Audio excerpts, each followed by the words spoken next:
semuanya. Assalamualaikum warahmatullahi wabarakatuh. Perkenalkan, nama saya Tira Syarifalina sebagai moderator dari kelompok 5. Di sini kelompok 5 akan mempresentasikan tentang jurnalistik dasar. Terus di dalam materi kali ini tuh yang pertama itu ada tentang pengertian jurnalistik, ruang lingkup jurnalistik, medium jurnalistik, elemen jurnalistik, produk jurnalistik, nilai berita dan jenisnya, lalu bahasa Indonesia dan ragam jurnalistik, teknik menulis berita, dan yang terakhir ada kode etik. Assalamualaikum warahmatullahi wabarakatuh. Perkenalkan, saya Ari Faisal Tamini dari kelompok 5. Nah, di sini saya bakal menjelaskan materi tentang pengertian jurnalistik. Apa sih itu pengertian jurnalistik? Nah, jurnalistik itu adalah kegiatan mencari atau mengumpulkan, mengolah, menulis, menyebarluaskan informasi atau berita kepada masyarakat melalui media massa seperti surat kabar, majalah, radio, televisi, dan internet, dan lain-lain gitu ya. Nah, kenapa sih tujuan utama jurnalistik itu apa sih? Nah, tujuannya itu menyampaikan informasi yang benar, akurat, terus dan bermanfaat. Agar kenapa? Supaya masyarakat itu mengetahui peristiwa apa sih yang sedang terjadi dan apa tuh perkembangan yang terjadi di sekitar mereka gitu. Nah, itu pengertian jurnalistik. Nah, selain itu juga menurut para ahli itu pengertian menurut Ronald Wolseley. Nah, jurnalistik itu adalah proses penyampaian fakta dan opini penting, menarik, aktual kepada halayak melalui media massa. Nah, itu ya dari menurut para ahli ya. Nah, selanjutnya saya bakal menjelaskan materi tentang ruang lingkup jurnalistik. Nah, apa sih itu ruang lingkup jurnalistik? Itu mencakup seluruh kegiatan yang berkaitan dengan proses pemberitaan secara teraturnya itu. Nah, jurnalistik itu kan yang pertama itu ada jurnalistik cetak kayak gitu. Nah, kegiatan jurnalistik cetak itu melalui media cetak seperti surat kabar, tabloid, majalah, atau koran gitu. Itu kan tadi ada yang di pengertian gitu ya. Nah, yang kedua itu jurnalistik elektronik. Apa sih jurnalistik elektronik? Itu meliputi radio, televisi, terus apalagi itu yang menyampaikan berita dalam bentuk suara atau gambar bergerak gitu ya. Itu ya termasuk ya radio sama televisi. Yang ketiga itu jurnalistik online atau digital. Nah, kegiatan jurnalistik itu melalui media daring atau internet seperti di portal berita, media sosial, dan blog, atau banyak lah kalian bisa cari kalau di online itu kayak di internet lah, media-media banyak kan ya. Itu. Yang keempat itu bidang kegiatan jurnalistik. Pas itu yang pertama itu ada peliputan berita atau reporting. Jadi kita tuh sebelum membuat berita, misalnya kita reporting dulu misalnya ke orang ini siapa nih, apa penyebabnya kita harus memasangkan 5H1W ya, itu penting.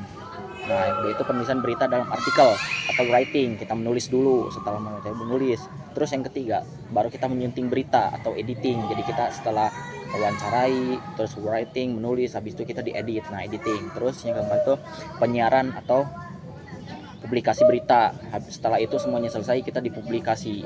Nah, yang terakhir itu fotografi atau videografi ya. Nah, setelah itu bisa juga dalam videografi kan, karena udah dibuat semua tuh kayak dari segi ininya artikel atau apa. Nah, kita bisa langsung dibuat jadi berita. Nah, mungkin cukup sekian dari saya ya penjelasan yang tadi, dan mungkin akan dilanjutkan ke pemateri selanjutnya. Terima kasih. Baik, selanjutnya yaitu medium jurnalistik, yaitu alat penyampai pesan. Media adalah sarana untuk menyampaikan informasi kepada publik. Terdiri dari yang pertama ada media tradisional, contohnya seperti surat kabar, radio, dan televisi. Yang kedua ada media massa, contohnya menjangkau halayak luas. Yang ketiga ada media baru berbasis digital dan internet.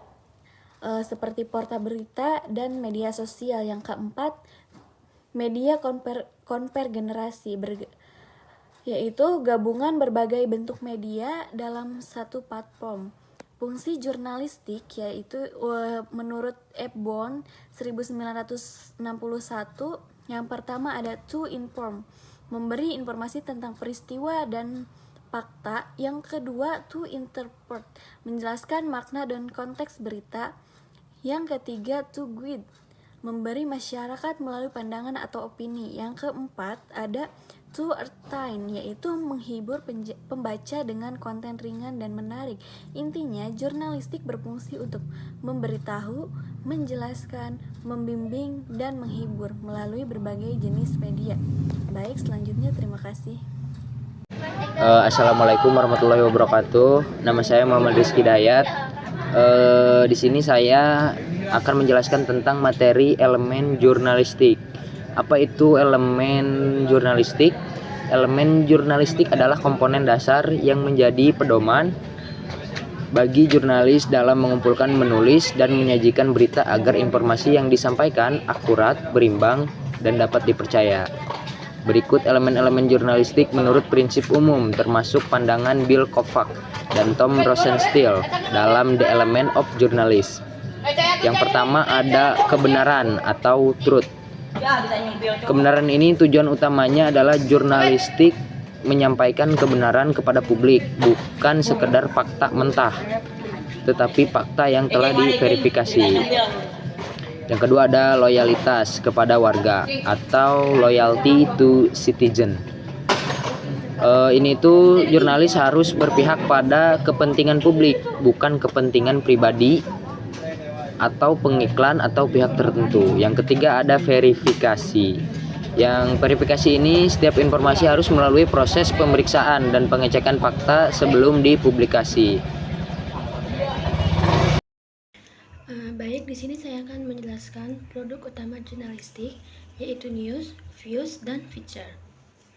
Untuk pertama yaitu news, berupa laporan faktual dan aktual yang disusun berdasarkan prinsip 5W1H, yaitu what, apa yang terjadi, who, siapa yang terlibat, when, kapan terjadi, where, di mana kejadiannya, why, mengapa terjadi, dan how, bagaimana prosesnya. Tujuannya yaitu untuk memberitahu publik secara cepat dan akurat. Yang kedua yaitu views, opini dan pandangan, berisi analisis opini atau sudut pandang penulis terhadap isu tertentu. Bisa berupa editorial, kolom opini, dan esai reflektif. Tujuannya mengajak berpikir, membuka diskusi, atau memengaruhi opini publik. Yang ketiga yaitu feature, kisah ringan namun mendalam, mengangkat cerita yang human interest, inspiratif dan unik. Gaya penulisan lebih naratif dan deskriptif, tidak selalu terikat waktu namun tetap relevan dan informatif. Tujuannya menghibur, menyentuh, dan memberi wawasan secara mendalam. Selanjutnya saya akan menjelaskan nilai berita dan jenisnya. Yang pertama nilai berita, news value. Nilai berita adalah faktor-faktor yang menentukan apakah suatu peristiwa layak diberitakan. Semakin tinggi nilai beritanya, semakin besar kemungkinan peristiwa tersebut menjadi berita utama. Faktor penentu kelayakan berita: 1. Kebaruan atau timeliness, peristiwa baru atau terkini lebih menarik perhatian. Yang kedua, kedekatan, proximity, peristiwa yang terjadi dekat dengan audiens yang lebih relevan. Yang ketiga, dampak, impact, peristiwa yang mempengaruhi banyak orang, memiliki nilai tinggi. Yang keempat, keunikan atau oddity, hal yang tidak biasa atau mengejutkan, menarik perhatian. Yang kelima, konflik, ketegangan, pertentangan, atau kontroversi menjadi daya tarik. Yang keenam, tokoh atau prominence, peristiwa yang melibatkan tokoh terkenal lebih mudah diberitakan. Yang ketujuh, emosi atau human interest, cerita yang menyentuh sisi kemanusiaan atau emosi pembaca. Selanjutnya, jenis berita menurut Haris Sumadiria. Yang pertama, straight news, berita langsung yang disajikan secara faktual, ringkas, dan objektif. Fokus pada apa, siapa, di mana, kapan, mengapa, dan bagaimana. Biasanya digunakan untuk laporan cepat. Yang kedua, depth news, berita mendalam yang menggali latar belakang, konteks, dan analisis dari suatu peristiwa. memberikan wawasan lebih luas dan pemahaman yang lebih mendalam. Dan yang terakhir, comprehensive news. Berita komprehensif yang menyajikan informasi secara menyeluruh, mencakup berbagai sudut pandang, data pendukung, dan dampak dari peristiwa. Cocok untuk isu kompleks dan penting. Terima kasih. Baik, selanjutnya yaitu Bahasa Indonesia Ragam Jurnalistik atau BIRJ, yaitu ragam bahasa yang digunakan dalam media massa untuk menyampaikan informasi secara cepat, jelas, dan menarik. Ciri-cirinya seperti singkat atau tidak bertele-tele. Yang kedua ada padat, setiap kata bermakna penting. Yang ketiga yaitu jelas atau mudah dipahami. Yang keempat, menarik atau mampu menarik perhatian. Yang kelima, komunikatif sesuai dengan logika komunikasi. Ada pula kesalahan umumnya, yaitu yang pertama, morfologis atau bentuk kata. Dari mensosialisasikan menjadi mensosialisasi. Yang kedua ada penasehat jadi penasihat. Yang ketiga ada diperbaiki menjadi diperbaiki. Yang kedua ada sintaksis atau susunan kalimatnya. Karena hujan, contohnya karena hujan sehingga acara ditunda, atau karena hujan acara ditunda, yaitu menggunakan tanda baca yaitu koma. Yang kedua contohnya yaitu meliputi tentang kebakaran atau meliput kebakaran. Yang ketiga ada kosakata atau diksi.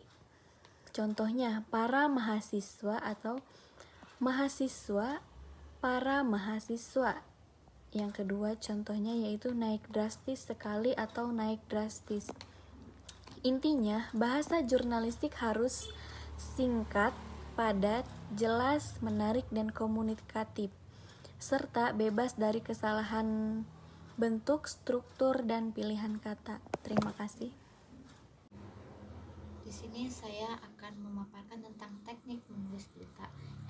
Yang pertama itu, dalam menulis berita kita itu membutuhkan keterampilan dan logika berpikir. Maksudnya kita tuh di sini harus mempunyai pikiran kritis, lalu juga harus memahami struktur beritanya, lalu kita juga harus memahami tentang kreativitas dan keseimbangan, lalu kita juga harus bisa tentang keterampilan menulis agar bahasa yang kita gunakan itu dapat dipahami oleh khalayak. Lalu kita juga harus membuat berita dengan menarik perhatian khalayak. Maksudnya tuh kita harus membuat berita yang memang dengan judul yang sangat menarik agar si pembaca itu mau membaca beritanya. Lalu berita juga harus bersifat aktual, faktual, dan mampu mengunggah emosi pembaca. Maksudnya tuh aktual ini sebuah konten yang kita sajikan itu harus terkini dan relevan dengan waktu pembacanya atau informasi itu tidak basi atau sudah lewat masanya. Lalu faktual mengharuskan isi tulisan itu pada kenyataan, data konkret, bukti, dan kejadian nyata yang diverifikasi. Lalu mampu mengunggah emosi para pembaca. Maksudnya itu tujuannya tuh agar si pembaca itu mempunyai rasa emosional, baik itu empati, marah, membuat pembaca terhubung, senang, penasaran, atau terkejut, yang membuat pembaca itu mau nih membaca berita ini. Terima kasih. Dan yang terakhir ada kode etik versi jurnalistik. Kode etik jurnalistik pertama kali dikeluarkan oleh PWI, yaitu Persatuan Wartawan Indonesia.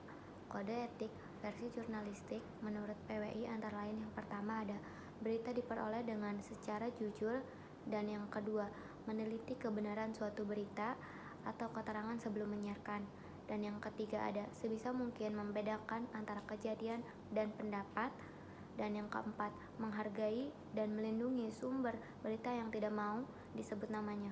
Wartawan tidak boleh memberitahu di mana ia mendapatkan berita tersebut jika sumbernya ingin dirahasiakan, dan yang kelima tidak memberitakan keterangan yang diberikan secara off the record, dan yang keenam ada dengan jujur menyebut sumber dalam mengutip berita atau tulisan dari suatu surat kabar atau penerbitan untuk kesetiakawanan profesi.